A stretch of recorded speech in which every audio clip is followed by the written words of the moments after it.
বন্ধুরা, আপনাদের মাঝে অসাধারণ একটি লাগালাগির গল্প নিয়ে চলে আসলাম। গল্পটি না টেনে শেষ পর্যন্ত দেখুন, তাহলে আপনি অনেক মজা পাবেন। আমাদের নতুন নতুন ভিডিও পেতে আমাদের চ্যানেলটিকে সাবস্ক্রাইব করুন এবং কমেন্ট করে জানিয়ে দিন কোন ধরনের গল্প আপনি পছন্দ করেন। চলুন বন্ধুরা, গল্পটি শুরু করি। আমি বসলে উনি আমার প্লেটে আগে খাবার সার্ভ করেন, তারপর নিজের প্লেটে। আমি খাচ্ছি না দেখে আমায় খেতে ইশারা করলেন। আমি তাড়াতাড়ি খাওয়া শেষ করেই উঠে বারান্দায় চলে গেলাম। একটু পরে উনি এসে বললেন, আজব মানুষ তো তুমি। আমি উনার দিকে তাকিয়ে বললাম, কেন? উনি, তোমার জন্য এত কিছু করলাম অথচ তুমি একটা ধন্যবাদ পর্যন্ত দিলে না। আমার মনে হলো তাই তো সত্যিই অনেক বড় ভুল করে ফেলেছি। আমি সরি। উনি, চাইছি থ্যাংক ইউ আর দিচ্ছে সরি। তোমার কি মাথা খারাপ? আমি, না তা হতে যাবে কেন? আসলে এতক্ষণ আপনাকে থ্যাংক ইউ বলিনি, তাই সরি। আর সত্যিই আপনাকে অসংখ্য ধন্যবাদ। আজকে সবচেয়ে সেরা রাত আপনি আমাকে উপহার দিয়েছেন, যা আমি কখনোই ভুলব না। উনি আর কিছু বললেন না। আমি গ্রিলের উপরে হাত রেখে দাঁড়িয়ে আছি। হঠাৎ উনি আমার হাতের উপরে হাত রাখেন। আমি অবাক হয়ে উনার দিকে তাকাই, কিন্তু উনার এতে কিছু যায় আসে না। উনি তো চাঁদ দেখতে ব্যস্ত।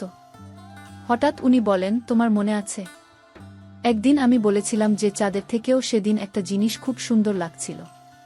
আমি, উনি, কি সেটা জানো? আমি, না তো। আপনি তো সেদিন বলেননি কিছু। উনি, যে নিজেই চাঁদের থেকে সুন্দর তাকে আবার কি বলে দেওয়া লাগবে? আমি, যে নিজেই মানে। বলতে গিয়ে থেমে গেলাম। উনি আমার দিকে তাকিয়েই কথাটা বললেন। তার মানে উনি আমার কথা বলছেন। বুঝলাম এটা আমি। তবে কি উনিও আমায় ভালোবাসেন? সেটা কিভাবে হয়? আর যদি ভালো নাই বাসে, তবে আমার বার্থডে কিভাবে মনে রাখল? উনি হঠাৎ আমার হাতে একটা ভাজমন রিং পরিয়ে দিলেন। আমি তো আরও অবাক। উনি, এটা তোমার বার্থডে গিফট। আমি খেয়াল করলাম একেবারে পারফেক্ট মাপ, কিন্তু কিভাবে? আমাকে তো নিয়ে গিয়ে তো আর উনি রিংটা কিনেননি, তবে ঠিক মাপ হলো কিভাবে? আর উনার আঙ্গুলের সাথে তো আমার আঙ্গুলের মাপ সেম হবে না, তাহলে কিভাবে? প্রশ্নটা অবশ্য মনেই রেখে দিলাম। আমায় ভাবতে দেখে উনি বলেন, পছন্দ হয়নি? আমি, না তেমন কিছু না। অনেক সুন্দর এটা। উনি, অনেক রাত হয়েছে, তোমার ঘুমানোর প্রয়োজন। আমি বলেই তাড়াতাড়ি রুমে গিয়েই বিছানায় শুয়ে পড়ি। উনিও এসে লাইট অফ করে আমার পাশে শুয়ে পড়েন। তবে আজ আজব কাজ হলো। অনেকদিন পরে আজকে উনি আমায় জড়িয়ে ধরলেন। এই প্রথম উনাকে আমি এত অনুভব করলাম। উনার এই স্পর্শটা যেন আমার কাছে খুব মূল্যবান। উনি ঘুমিয়েও পড়েছেন, কিন্তু আমি আজকে পারছি না। খুব অন্যরকম লাগছে উনার এত কাছে এসে। আমি অনেক কষ্টে ঘুমালাম। পরের দিন উঠে দেখছি উনি রুমে নেই। আমি ফ্রেশ হয়ে নিচে যাই। উনি ব্রেকফাস্ট তৈরি করছেন আর ফোনে কথা বলছেন। দেখে লাগছে খুব বিজি আজকে উনি। আমি কিছু বললাম না তেমন। আমরা ব্রেকফাস্ট শেষ করতেই উনি অফিসে চলে গেলেন। আমি বসে আছি একা একা। আম্মুকে কল করলাম, আজকে আম্মু আমাকে বার্থডে উইশ করল না। মনটা খুব খারাপ হয়ে গেল। যেখানে স্যারের মনে ছিল সেখানে আম্মু কিভাবে ভুলে গেল। ভাবলাম আব্বুকে কল করি।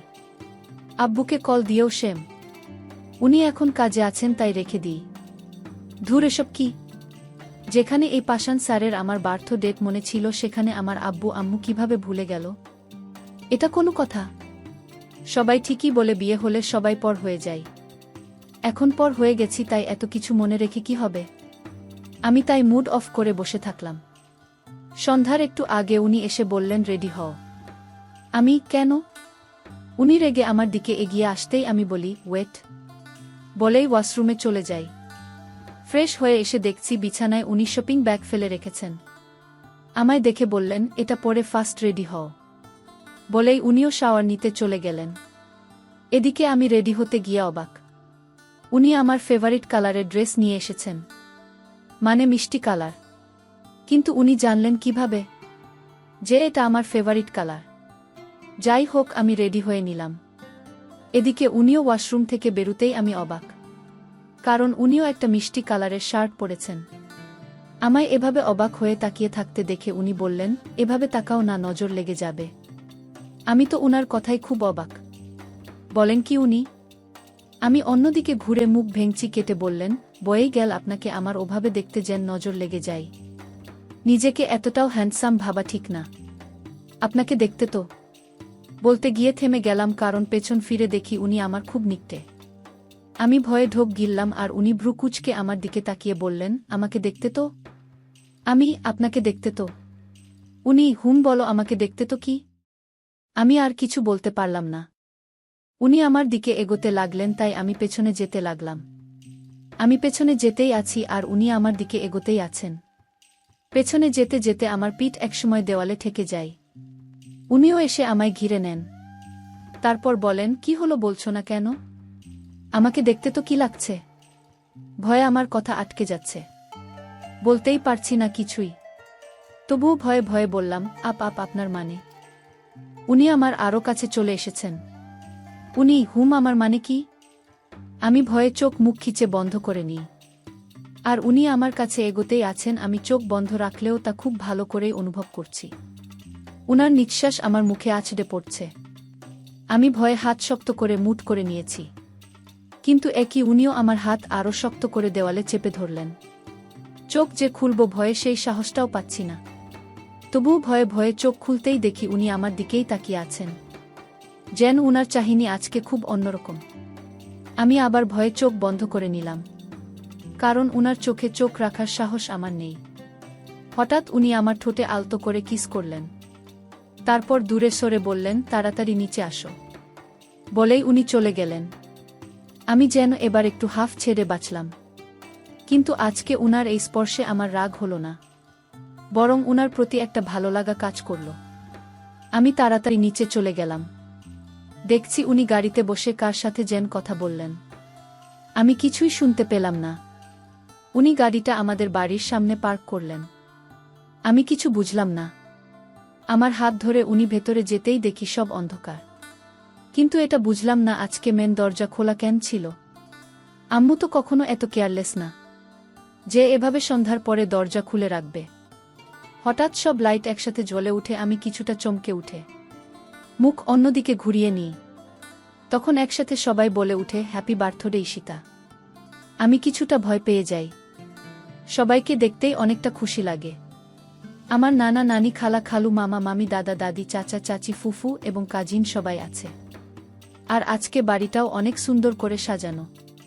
আমি দৌড়ে গিয়ে আম্মুকে জড়িয়ে ধরি। আমার বোনগুলোকেও। অনেক ভালো লাগলো আজকে সবার সাথে দেখা করে। আম্মু কেক কাটতে বললে আমি কেক কাটি। আগে আম্মু, তারপর আব্বুকে খাইয়ে দিলাম। আম্মু উনাকে খাইয়ে দিতে ইশারা করছে কিন্তু লজ্জা লাগছে আজকে বেশি সবার সামনে, তাই তবুও দিলাম। কিন্তু উনি কি নির্লজ্জ, উনি আমাকে কেক খাইয়ে দিলেন তো দিলেন সাথে আমার গাল নাক পুরো মুখে কেকের ক্রিম লাগিয়ে দিলেন। কি বলবো এরে আমি? এখানে সবাই আছে, একটু তো লজ্জা করা উচিত। যাই হোক, সবাই খুব আনন্দ করলাম। আমি আম্মুকে একা পেয়ে অভিমানের সুরে বললাম, আমার জন্মদিন যখন মনে ছিল তাহলে সকালে না জানার ভান করলে কেন? আম্মু, আরে সাদাফ ই তো 2 দিন আগে কল করে বলেছে যেন আমরা সবাই তোর জন্মদিন না জানার ভান করি। তাই তো। আর এসব ব্যবস্থা দেখছিস না, সব ওর কাজ। আমি তো অবাক, উনি এত কিছু আমার জন্য করলেন। শুধু আমার জন্য? সত্যি কালকে আমার জীবনের সবচেয়ে সেরা রাত উপহার দিয়েছেন আর আজকে আমার জীবনের সবচেয়ে সেরা সন্ধ্যা উপহার দিয়েছেন উনি, যা আমি কখনোই ভুলব না। আমি আপনাকে ভালোবাসি সাদাফ। সত্যিই বলছি, আমি বাকিটা জীবন আপনার সাথেই পার করতে চাই। আপনার মতো কাউকে আমি জীবনসঙ্গী হিসেবে সত্যিই কৃতজ্ঞ। মনে মনে উনাকে ভালোবাসার কথা বললাম। সামনে তো আর বলার সাহস নেই। যাই হোক, আমরা সবাই রাতে যে যার বাসায় চলে আসলাম। আমি গাড়ি থেকে নেমে চলে আসতে গিয়ে আবার থেমে উনার দিকে ঘুরে বলি, থ্যাংক ইউ। উনি শুধু থ্যাংক ইউ? আমি তো। আপনি কি চান? উনি, আমার কি কোনো নাম টাম নেই? যে কিছু বললেই সরি থ্যাংক ইউ এর বাকিটুকুও তো বলো। আমি ভেতরে যাচ্ছি। উনি আর কিছু বললেন না। আমি রুমে গিয়ে ফ্রেশ হয়ে বিছানায় বসে আম্মুর সাথে কথা বললাম। ঠিকমতো বাসায় চলে এসেছি তাই। উনি এসেই আমার পাশে বসে পড়লেন। আমি উনার এহেন কাজে খুব অবাক। আবার আমার দিকে এভাবে তাকিয়ে থাকার মানে কি? Are you okay? উনি, নো, আম নট ওকে। কেন, কি হয়েছে? আপনার শরীর খারাপ? বলেই উনার কপালে হাত দিলাম 2-5 না ভেবেই। না জ্বর তো নেই।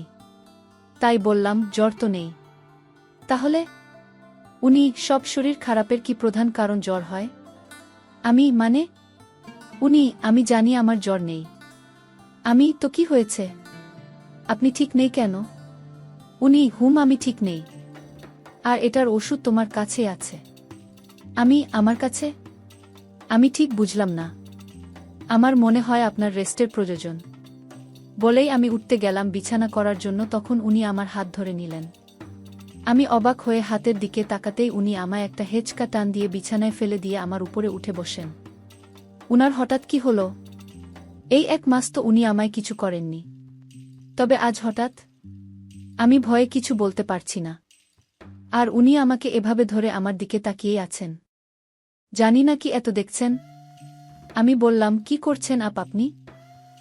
ছাড়ুন। করিনি এখনো, তবে করব। কি করবেন আপনি? শাস্তি দিব। শাস্তি? কি শাস্তি? আমাকে নাম না ধরে ডাকার জন্য শাস্তি। বলেই উনি আমার কাছে এগিয়ে আসতে লাগলেন। আমি বললাম, আপনি এগিয়ে আসছেন কেন? বললাম না শাস্তি দিব তাই। বলেই উনি আমায় জোর করে আবার আমার ঠোঁট দখল করে নিলেন। তবে এবার আলতো করে না। আমার দম বন্ধ হয়ে আসছে। আমি উনার থেকে নিজেকে ছাড়ানোর আপ্রাণ চেষ্টা করছি, কিন্তু না, উনি ছাড়ছেনই না। এভাবে কত সময় ধরে আমাকে কিস করেছেন জানি না, তবে অনেক সময় ধরেই করেছেন উনি। আমাকে ছেড়ে দিতেই আমি জোরে জোরে শ্বাস নিতে লাগলাম। উনার দেখছি আজকে সেম অবস্থা, তবে আমার মতো এতটাও খারাপ না। উনি আমার দিকে তাকিয়ে বললেন, বলো নাম ধরে ডাকবে কিনা? আমি কিছু বলছি না, তা দেখে উনি বললেন, ট্রায়ালে হয়তো তোমার এখনো মন ভরেনি। ওয়েট, আমি তবে মুভিটাই তোমাকে এখন দেখাই। বলেই আবার আমার কাছে আসতে লাগলেই আমি বললাম, বলবো। প্লিজ কিছু করবেন না। আবার আপনি? সরি। তুমি প্লিজ কিছু করো না। নাম? সাদাফ, কিছু করো না প্লিজ। ওকে, এবার ঠিক আছে। এখন যাও, ঘুমাও। বলেই আমাকে ছেড়ে যেতে লাগলে আবার পেছন ফিরে তাকিয়ে বলে, মনে থাকবে তো? না সকালেই ভুলে যাবা? মনে থাকবে। অবশ্য মনে না থাকলেও মনে থাকার ব্যবস্থা আমার জানা আছে। বলেই উনি ওয়াশরুমে চলে গেলেন ফ্রেশ হতে। আমি বললাম, বললেই হলো। এভাবে হঠাৎ আমায় জোর করলেন বলে আমি কিছু করতে পারলাম না। তা না হলে দেখতেন আমি কত ফাস্ট দৌড়াই। স্কুলে দৌড় প্রতিযোগিতায় ফাস্ট না হলেও সেকেন্ড হয়েছি, কম না, বুঝেছেন? এবার মনে মনে বললাম, ধুর, ফাস্ট না হলেও সেকেন্ড হয়েছি, এটা কোনো কথা? এভাবে দৌড়ালে তো উনার 1 মিনিটও লাগবে না আমাকে ধরতে। আর তাই এত বড় কথা বলছি, ছিক, লজ্জা করা উচিত। তখন একটা হামি আসলো, আমি বুঝলাম খুব ঘুম পাচ্ছে। তাই বললাম, আপাতত আমার খুব ঘুম পাচ্ছে, লজ্জা পরে করব। বলেই শুয়ে পড়লাম। ঘুম ভাঙলে উঠে দেখি আজকে উনি আমায় জড়িয়ে ধরে ঘুমিয়ে আছেন। আর কি শক্ত করে সেই জড়িয়ে ধরে আছেন, যেন আষ্টেপৃষ্ঠে আমায় বেঁধে রেখেছেন। আমি উঠতে চাইছি কিন্তু পারছি না। তাই বললাম, এই যে শুনছেন আমাছা। বলতে গিয়ে কাল রাতের ঘটনা মনে পড়ে গেল। তাই বললাম, সাদাফ, আমাকে প্লিজ ছাড়ো। আমি উঠব না, এই মহারাজ আমা ছাড়লে তো।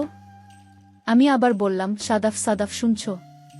বলতেই এবার উনি ঘুমু চোখে আমার দিকে তাকিয়ে বললেন, কি হলো? এই ভোর উঠে ডাকছ কেন? এখন 5টা বাজে। আর আপনার কোনো দিক দিয়ে মনে হয় এখনো ভোর আছে? ছাড়ুন আমায়, নামাজের দেরি হয়ে গেল আজকে। উনি তাড়াতাড়ি আমায় ছাড়তেই আমি উঠে এলাম। একটু পরে দেখছি উনিও নামাজ পড়লেন। আমি বললাম, আপনি ফজরের নামাজ পড়েন? না পড়লে আজকে পড়তাম কেন? না, মানে কখনো দেখিনি তাই। ঘুমালে কিভাবে দেখবা? তার মানে আপনি? হ্যাঁ, একটু লেট করে পড়ি। এমনিও তুমি কি শাস্তি ভুলে গেছ? সরি তুমি? এখন কিছু বললাম না তাই। পরে আর একবার বলে দেখো শুধু। বললেই হলো। নেকুচি করেছে আপনার হুমকির। পারবো না মানতে। তবে কথাগুলো মনে মনেই বললাম। উনাকে বললে খবর খারাপ ছিল। ইদানিং উনি আর আমায় সারারাত জোর করেন না, তাই আর এই অসময়ে ঘুম আসছে না দেখছি। আমি ছাদে চলে গেলাম, পেছন দেখছি উনিও এসেছেন। আমরা ছাদে থাকার সময় কেউ কারো সাথে কথা বললাম না। যাই হোক, কেটে গেল আরও কয়েকদিন। 3 মাস থেকে পিরিয়ড অফ আছে। আর কিছুদিন যাবৎ খুব শরীর খারাপ ও লাগছে। আর বমি হচ্ছে খুব। বুঝলাম আমি কনসিভ করেছি। তবুও সিওর হওয়ার জন্য লুকিয়ে হসপিটালে একজন গাইনি বিশেষজ্ঞের কাছে দেখা করেছি। উনি সব টেস্ট করে বলেছেন সত্যিই আমি মা হতে চলেছি। অনেক সুন্দর একটা নিউজ। তবে কাউকে অবশ্য এই বিষয়ে এখনো কিছু বলিনি।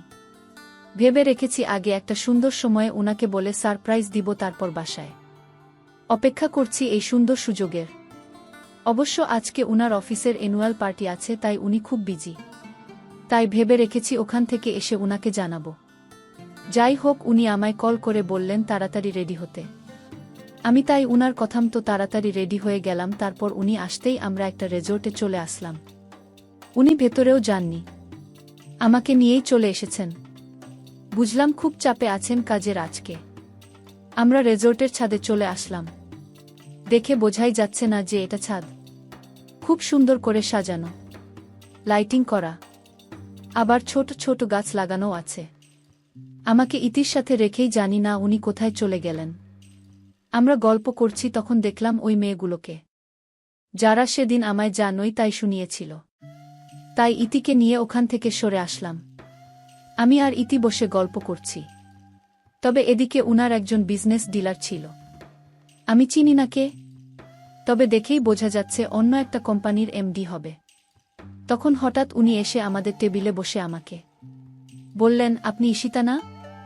আমি, জি বলুন। উনি, দেখতে তো মোটামুটি ভালোই আছেন। তা শুনলাম আজকাল সাদাফের সাথে চলাফেরা করছেন। ওর বাড়ি থেকেই বলে আপনাকে বের হতে দেখে সবাই। আবার ওর সাথেই তো সব জায়গায় যাওয়া আসা করেন। তা কত নেন? আমি অবাক হয়ে যাই উনার কথাই। তাই বললাম, মানে? উনি, মানে তো পরিষ্কার। তা রাত কাটানোর জন্য কত টাকা নেন?